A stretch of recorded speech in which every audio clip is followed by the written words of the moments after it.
I told you that you've been playing the wrong brawlers in every single game mode? This video features the best brawlers that you need to be playing in every game mode so you can absolutely dominate throughout all of Brawl Stars. Alright, so the first game mode we're going to be talking about is going to be Bounty, and the best brawler for Bounty is going to be Gus. Now with Gus, his super is such a great way for him to carry his team. If you are playing with a bunch of randoms, then you can just use your super onto yourself every time and just increase your survivability so you can try your best to cause pressure by yourself. Even though Gus is a support brawler, sometimes you gotta do what you gotta do for the win. Now sometimes just using your super onto yourself might be the best way to get the most amount of value possible out of Gus's star power spirit animal. Whoever you use your super onto will be able to deal an extra 25% damage for the next 5 seconds, and that can come in clutch in a game mode like Bounty. You can use your super onto yourself, gain the shield, and then go aggro to defeat a weak enemy with the additional damage buff. Of course, the more obvious way is to use your super onto a teammate that's like pretty much low and they might die, right? If your teammate is taking a lot of damage and is pretty low on health, you can try to use your super onto them so they can have an additional 5200 shield to stay alive. Bounty is all about not feeding stars, so anytime you can save your teammates, then that makes you an even better support brawler. Now, one of my personal favorite things about Gus's kit is running his cookie popper gadget. When activated, all spirits on the map explode, dealing 2240 damage to the enemies. This is such a great way to defeat the enemies that are lower than 2240 health when that ghost spawns next to them. As soon as you connect with your shot, you need to be spamming your gadget button so you instantly pop that ghost and defeat the enemy. Now, some honorable mention brawlers you can also run in Bounty is going to be Byron, Angelo, and Piper. Alright guys, the next game mode we're going to be talking about is going to be Showdown, and the best brawler for Showdown is going to be Lily. Now Lily is still going to be a great brawler in solo modes despite her nerfs a while ago. Lily can still deal a lot of damage once you can get within range with her super. You can dodge incoming damage when using your super, which is another bonus to help you throw off the enemies. Plus, with the help of her trait that helps her charge her super kinda like Buzz, it helps Lily get her super with less risk. Now even when Lily was first released, something that made her incredibly annoying to deal with was her vanish gadget. If you notice there's a lot of projectiles coming your way, you can just activate your gadget and escape into the shadow realm for the next couple seconds and avoid all the heavy damage. You can even hide inside of a bush and travel to wherever you need to go for the next 3 seconds and use that to get closer to the enemies. There is no way the enemies are gonna know where you went if you change directions after you activate your gadget. This vanish gadget is just such a fantastic escape tool. Now another broken part to Lily's kit is running her spiky star power to deal that extra damage onto the enemies. With the help of the spiky star power, being able to deal 50% extra damage with your next main attack just makes it so much more rewarding when you connect with your super. The more damage you can do with spiky, the faster you will charge your super, and the more backstabs with increased damage you can deal onto the enemies. Now if you can make it to the end game with Lily and just last it where there's maybe you and maybe a couple of other people, I mean, her ability in the late game to clutch up is just too good. What you gotta do is activate your vanish gadget to freak out the enemy and then use your super to backstab them and burst them down for an easy win. This brawler doesn't require any skill at all, kinda like Kit. So if you have her, get the vanish gadget and it's free trophies up until about 600, then from that point on it's pretty much clown stars. Now some honorable mention brawlers you can also run in Showdown is going to be Kit, Surge, and Cordelius. Alright guys, the next game mode we're going to be talking about is going to be Heist, and the best brawler for Heist is going to be Colt. Now I know I'm going to get people in the comments saying,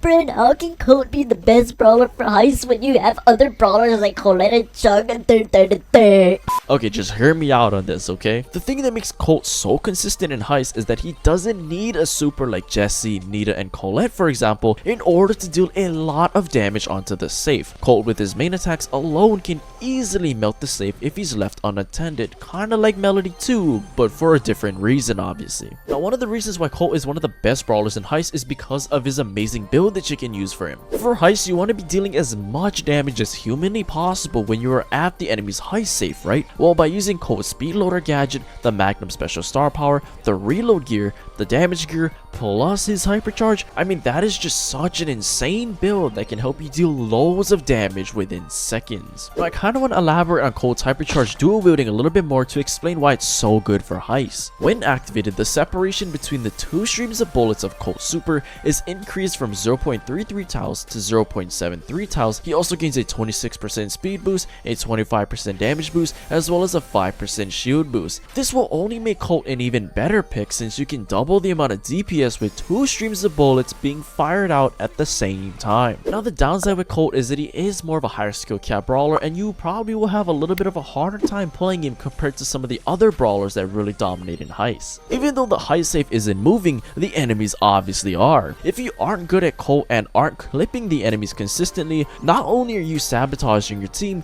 but you aren't going to be chaining your supers for more damage onto the heist safe. I really recommend getting good with Colt and hitting your shots with him because he can be an absolute nightmare on heist. Now some honorable mention brawlers you can also use in heist is going to be Chuck, Melody, and Colette. Alright guys, the next game mode we're going to be talking about is going to be Brawl Ball, and the best brawler for Brawl Ball is going to be Kenji. Now people are probably wondering, Brand, how is Kenji still broken in the current meta despite all his recent nerfs? well, Kenji got a nerf to his Nagini Nemesis star power by 30%, and then his super charge rate from his super got nerfed by 35%. But the thing that makes Kenji very strong is the amount of damage he can deal with his main attacks. The fact that none of that was nerfed is still going to keep Kenji relevant in the current meta. Now, another reason why Kenji is going to be good inside of Brawl Ball is he's great at countering very squishy glass cannon brawlers. Kenji can still be played aggressively in order to take down any weak enemy that doesn't have a lot of health. His super provides Kenji with an escape from huge incoming damage,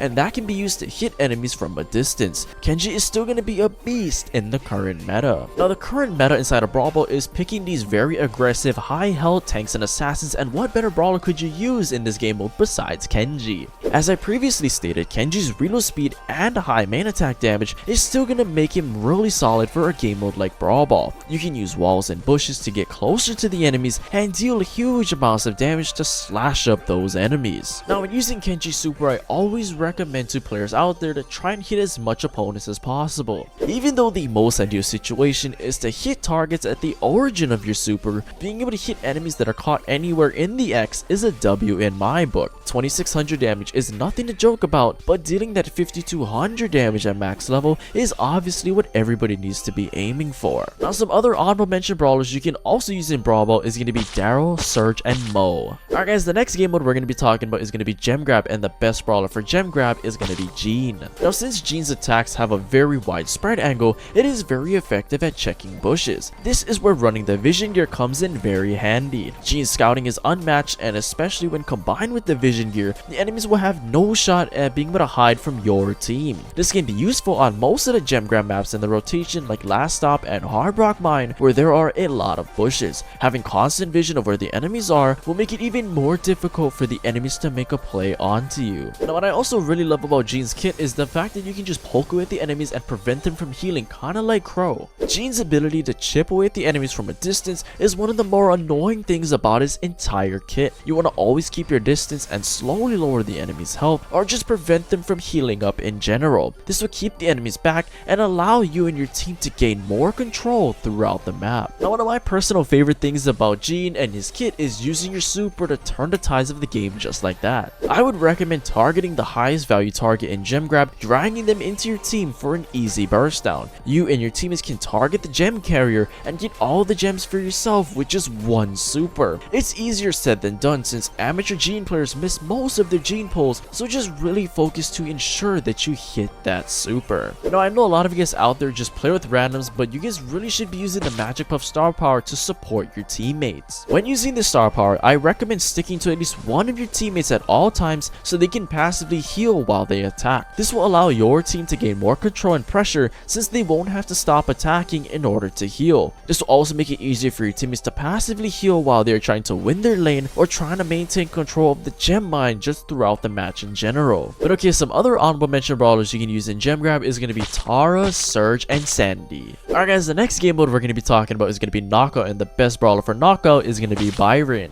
Now, the thing about Byron is that he doesn't have a lot of health, so you want to use Byron's long range main attack to keep your distance. I recommend taking advantage of Byron's range to chip away the enemies with his stacking tick damage while also dodging incoming damage. Once the enemies are low on health, you can then use your super to finish them off. The great thing is that your super is a lobbing attack, so it can be thrown a good distance, but more importantly over walls and obstacles obstacles if needed. Now why Byron is a really good brawler inside of Nako is because you can deal damage with your main attacks but also heal up your teammates to help them stay alive. The fact that you can heal and damage with the same attack, it makes him such a good pick in game modes like Knockout, Wipeout, and Bounty. I mean, it's great because he has his long range to hang with the other long range brawlers, and when needed to, he can heal his teammates to keep them alive. If you think about it, Barry is another healer that can deal damage and heal with the same main attack, but with Byron, you get the long range plus the stacking heals per main attack. Now in this very aggressive meta, you have to be using Byron's booster shots gadget. With this gadget, Byron's next attack shoots 3 darts instead of 1, dealing 20% less damage and 40% less healing. Even though the darts aren't going to deal the same amount of damage as they usually would with his main attack, it is still going to be a great option to deal lots of damage if tanks and assassins get too close to you.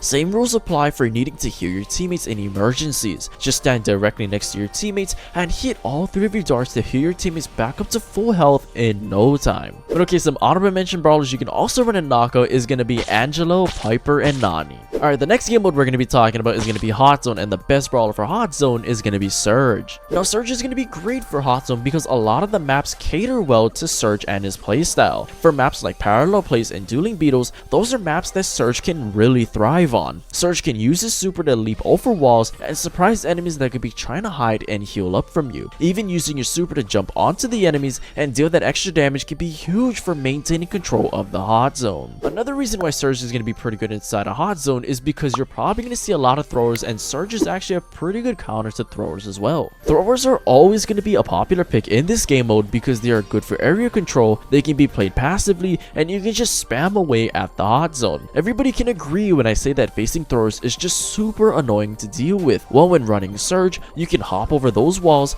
land right on top of the throwers, and burst them down no problem. Now, not only is Surge going to be a great thrower counter, but he's also going to be a great tank counter as well. Just remember that once Surge reaches stage 3, Surge's super shouldn't be used immediately after charging it. It will not upgrade him any further, so it's better to save it until he needs it. It can later be used when he needs to dodge attacks or to escape from a brawler that gets too close to him. But okay, one of the true reasons why Surge is just one of the best brawlers in the entire game is because of his hypercharge level 5. When activated, Surge upgrades to a 4th stage, giving his shots even more range than stage 3 and causing them to split every time. He can just shoot in the general vicinity of the enemies and easily hit them for huge damage like it's no skill at all. Even though the charge rate was nerfed, the damage is still incredibly strong. Well, anyway guys, if you guys enjoyed that video, I highly recommend you guys go check out this video right here.